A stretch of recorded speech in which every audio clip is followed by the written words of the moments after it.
Bom, gente, boa noite. Continuando aí a nossa previsão da temporada da NBA para 2017-2018, nós vamos falar agora pela ordem alfabética. As pessoas podem até estar estranhando, só está fazendo a previsão dos times da Costa Leste, da Conferência Leste. A gente está fazendo essa previsão por ordem alfabética. Então, percorremos o A, B, C, e agora realmente os primeiros times são os times da Conferência Leste, mas os times da Conferência Oeste vão chegar, pode ficar tranquilos, tá? Então agora a gente vai falar do Cleveland Cavaliers, que é o atual tricampeão da Conferência Leste, tá? Coincidência ou não, desde que o melhor jogador do mundo, na minha opinião, o LeBron James, voltou para Cleveland, ele conquistou 3 vezes a Conferência Leste, e nas finais ele ganhou um título e perdeu os outros 2 para o Golden State. As 3 finais foram com o Golden State Warriors. Então, esse ano o Cleveland vai ter uma grande novidade. A gente até já falou em alguns vídeos sobre isso aqui, mas não custa relembrar. Um dos seus principais astros, na minha opinião, inclusive o melhor jogador depois do LeBron James, o Kyrie Irving, ele foi trocado, nada mais nada menos do que com o time que disputou a última final de conferência com o Cleveland, que foi o Boston Celtics. Ok, Cleveland recebeu o melhor jogador do Boston em troca, o Isaiah Thomas, recebeu o Jay Crowder, recebeu um calouro chamado Ante Zizic, e recebeu 2 escolhas de draft, uma segunda escolha de 2020 e a principal escolha, que é do ano que vem, do Brooklyn Nets, que o Boston tinha essa escolha. Brooklyn provavelmente vai ser um dos piores times, vai ser um time de loteria no ano que vem, então deve ser uma escolha alta para o ano que vem. Mas em termos de jogadores, a gente só pode fazer a previsão baseada no elenco que está lá. O Cleveland, na verdade, trocou o Kyrie Irving pelo Isaiah Thomas, o Jay Crowder e o Ante Zizic, que é um pivô que a gente não conhece muito, que é o primeiro ano dele. Mas vamos lá, vamos ver o que vai sair daí. Assim, na minha opinião, apesar de eu ser torcedor do Boston Celtics, não é por isso que eu estou falando, mas na minha opinião eu tenho uma tese de que toda troca, tá, o time que vai ser favorecido é o time que sai com o melhor jogador. Assim, normalmente, via de regra, é o que acontece, tá? Por quê que essa tese, e eu inclusive abraço essa tese? Pelo seguinte, porque o grande jogador, a estrela, ou na NBA às vezes a super estrela, que é um status que o Kyrie Irving pode se transformar, tá? Pela idade, pelo tamanho, enfim, pela habilidade, pelo talento que ele tem. As superestrelas, elas viram o que a gente chama de um jogador de franquia, tá? O franchise player. Ou seja, são aqueles jogadores com os quais você constrói um time ao redor dele, tá? Ou seja, dificilmente esse jogador vai ser do teu time, a não ser que ele esteja insatisfeito, que foi até o caso do Kyrie Irving no Cleveland, a não ser que, enfim, que teu time não ganhe.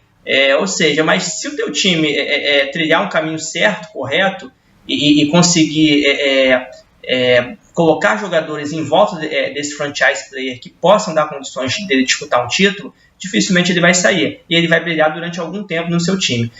Outros jogadores, tá, por sua vez, eles podem ser bons jogadores de rotação, tá? Mas numa primeira oportunidade, quando você precisa se reforçar, esses são jogadores que você, e até que os outros times também, né, buscam e que você se desfaz.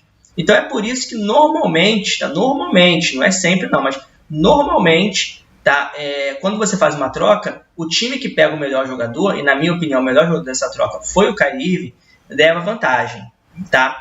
A gente tem alguns poucos exemplos aí, por exemplo, a troca do Carmelo Anthony com o Denver Nuggets, hoje, com as peças que o Denver adquiriu, mesmo assim o Denver nunca foi a lugar nenhum também, tá? Mas pode-se dizer, principalmente pelo fracasso do Carmelo Anthony em New York, em Nova York, que o Denver levou a melhor na troca. Mas isso depois de algum tempo, e também porque de repente o próprio New York Knicks foi incompetente de colocar em volta do Carmelo Anthony jogadores, tá, que pudessem competir por um título, competir por uma conferência que seja. Eu também tenho as minhas dúvidas, tá, em relação à capacidade do Carmelo Anthony de liderar uma equipe, mas isso é uma outra história. Isso quando a gente for fazer a previsão do New York Knicks a gente fala. Mas então eu começo falando isso. Dito isso, eu penso que o Cleveland perde com a saída do Kyrie Irving, tá? Mesmo adquirindo o Isaiah Thomas, que é um ótimo jogador, o Jay Crowder, tá, que é um bom jogador de rotação, tá? As pessoas falam que o Jay Crowder é um ótimo defensor. O Cleveland tem alguns jogadores parecidos com o Jay Crowder no elenco. Eu cito aqui Iman Shumpert, tá? E cito também, agora mesmo, acabou de contratar o Jeff Green. Tá? Então você tem Iman Shumpert, você tem o Jeff Green, ou seja, são jogadores que se parecem muito. Eu até acho, inclusive, que ofensivamente o Jeff Green é superior ao Jay Crowder. O Jay Crowder é até melhor defensivamente, mas no conjunto fica até uma dúvida. E os jogadores estão ali, vão jogar, então não é um jogador que vai fazer uma diferença para o Cleveland. Só que o Cleveland perdeu uma segunda peça que era muito importante. Vale lembrar que nesse título que o Cleveland conquistou, tá, das três finais que disputou com o Golden State, nesse título que o Cleveland conquistou em cima do Golden State, a partida foi ao 7º jogo, tá? Cleveland, inclusive, estava perdendo essa série, tá? Por 3-1, conseguiu virar a série, e a última bola, tá? Um jogo lá em Oakland, na casa do adversário, a última bola de 3 que decidiu a partida foi do Kyrie Irving. O Kyrie Irving foi o melhor jogador da partida? Não, o MVP foi o LeBron James, mas no momento decisivo, quem brilhou foi o Kyrie Irving, vale lembrar. Tá, e é uma coisa que isso fica para sempre, isso é legado do cara. Então vamos lá, mas de qualquer maneira, feita a troca, o elenco atual do Cleveland, na minha concepção, ainda é um elenco para ganhar a Conferência Leste. Por quê? Tá? Pô, Bruno, você acabou de dizer que o elenco se enfraqueceu e acabou fortalecendo até o maior adversário do Cleveland. Sim, fortaleceu o maior adversário do Cleveland, que é o Boston Celtics. Só que o Boston Celtics não tem um jogador chamado LeBron James. Aliás, ninguém na liga tem. Tá? Mesmo com toda a dominância do Golden State Warriors, o Golden State Warriors tem 4 All-Stars, 4 grandes estrelas, 4 estrelas, digamos assim, 2 superestrelas e 2 estrelas, tá? E o Cleveland não tem isso. Mesmo com essa dominância toda, a série do ano passado não foi tão desigual assim, não. As pessoas até, o Golden State varreu, não varreu, não. O Golden State ganhou os 2 primeiros jogos em casa, ganhou muito bem, verdade. Os 2 jogos em Cleveland, o terceiro jogo, tá, da série, Cleveland estava ganhando muito bem, e aí sim, pelo talento, principalmente do Kevin Durant, o Golden State virou, mas um jogo muito duro. No 4º jogo, o Cleveland ganhou muito fácil, e no 5º jogo, tá, em Golden State, para fechar a série, o Golden State teve muita dificuldade, ganhou apertado. Mas ok, foi o melhor time na série. Agora, o que eu quero dizer é o seguinte, todo time que tem o LeBron James, tá, tem uma mínima chance de ganhar o título. E o LeBron James, rodeado de bons jogadores, como ainda é o caso do Cleveland, mesmo sem o Kyrie Irving, ainda tem Kevin Love, ainda vai ter o Isaiah Thomas, que é um bom jogador, tá? E fora que ele tem vários veteranos ali, que são caras que no momento decisivo vão ajudar. Deron Williams, o próprio Jeff Green, Jay Crowder vai colaborar, entendeu? Tristan Thompson, que é um pivô que está ali há algum tempo, já está entrosado com o time. Ou seja, o time de Cleveland, muito por causa do LeBron James, ainda é favorito. Só que eu acho, para vencer o leste, tá? Só que eu acho que a diferença para o Boston diminuiu. O que também, se a gente for parar para pensar, não quer dizer tanta coisa, porque a série com o Boston ano passado foi bem desigual. Apesar de ter sido 4-1, era para ter sido 4-0 de uma forma bem tranquila, tá?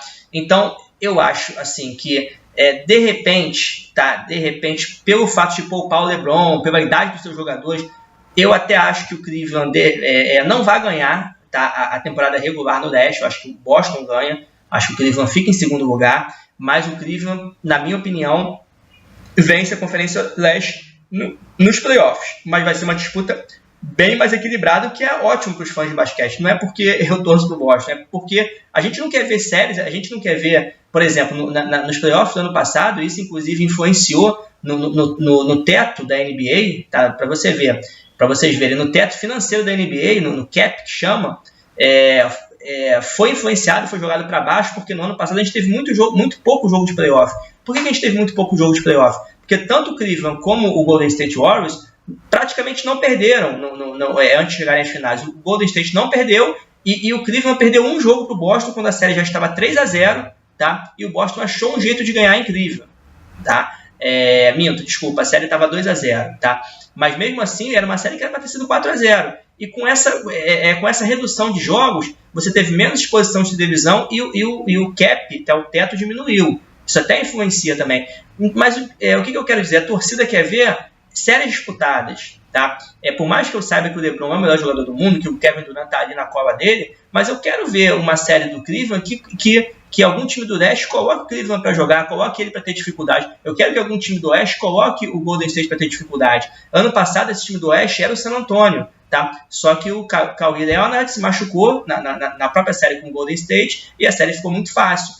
Agora, enquanto ele estava em quadro no primeiro jogo, o jogo estava completamente a favor do San Antonio. Ou seja, o que seria a série? Eu até acho que o Golden State ganharia, mas o que seria a série com o Kawhi Leonard saudável? Mesma coisa esse ano. Eu acho que esse ano o Boston, com o Gordon Hayward e com o Kyrie Irving, tem tudo para fazer uma série mais equilibrada com o Cleveland. Pelo poder do LeBron James, que é um cara que tira coisa da cartola, Cleveland até ganha, na minha opinião, mas eu acho que já vai ser uma série mais equilibrada. Então, só para a gente terminar, porque realmente a previsão do Cleveland continua sendo essa, apesar da troca, continua sendo favorito para ganhar a Conferência Leste, tá nos playoffs. A gente imagina que, apesar do Isaiah Thomas estar machucado, tá? Quando ele retornar, a equipe titular do Cleveland deve ser Isaiah Thomas, J.R. Smith. As pessoas estão falando que o Jay Crowder vai ser titular, acho que não vai ser titular, tá? Continua sendo J.R. Smith, LeBron James, Kevin Love e Tristan Thompson. Ou seja, só muda o Kyrie Irving pelo Isaiah Thomas, sendo que o banco ganha com o Jay Crowder, tá? Não sei se o Ant Zizic vai ter muitas oportunidades de jogar, tá? Pelo banco que o Cleveland tem, pelos jogadores veteranos principalmente, que são jogadores que erram menos do que os calouros que o Cleveland tem. Então você tem no banco o Deron Williams, você tem o Jeff Green, que vai vir para jogar, tá? Deve ser um jogador importante, é um jogador muito inconstante, tá? Eu acho que ele vai dar um pouco nos nervos do LeBron, que o LeBron sempre exige aquela excelência. Ele é um cara muito disperso, muito inconstante, mas é um cara bom ofensivamente, é um cara que foi draftado número 5 no draft, ou seja, não é um cara bobo, tá? E aí você tem também o Deron Williams, você tem Jordan McRae, que é um calouro. Ou seja, você tem jogadores ali de rotação que já conhecem o sistema. Você tem o Shane McFry ainda, que é um pivô. Então, o Cleveland, pelo elenco que tem, principalmente pelo LeBron James, tá? Ainda é favorito para ganhar a Conferência Leste. Só que esse ano vai ser uma disputa, na minha opinião, mais equilibrada com o Boston. E, quem sabe, tá? Dependendo de quão o Boston vai evoluir, porque a equipe do Boston, por ser uma equipe muito nova, a gente vai ter que esperar realmente, tá? Analisar no papel, sem ter uma base, sem ter enfim, uma visão de como a equipe joga, é um pouco mais complicado, mas de repente, tá? Se o jogo do Kyrie Irving evoluir muito, tá? Que é possível, porque o time vai ser praticamente dele, ele que vai tá com a bola nas mãos o tempo todo. O Gordon Hayward se adaptar bem e com o esquema tático do Brad Stevens, pode até ser que o Boston até surpreenda. Acho que ainda não. Acho que o Cleveland continua sendo favorito e, mais uma vez, vai às finais da NBA. Ok? Então, uma boa noite para todos e até a próxima previsão.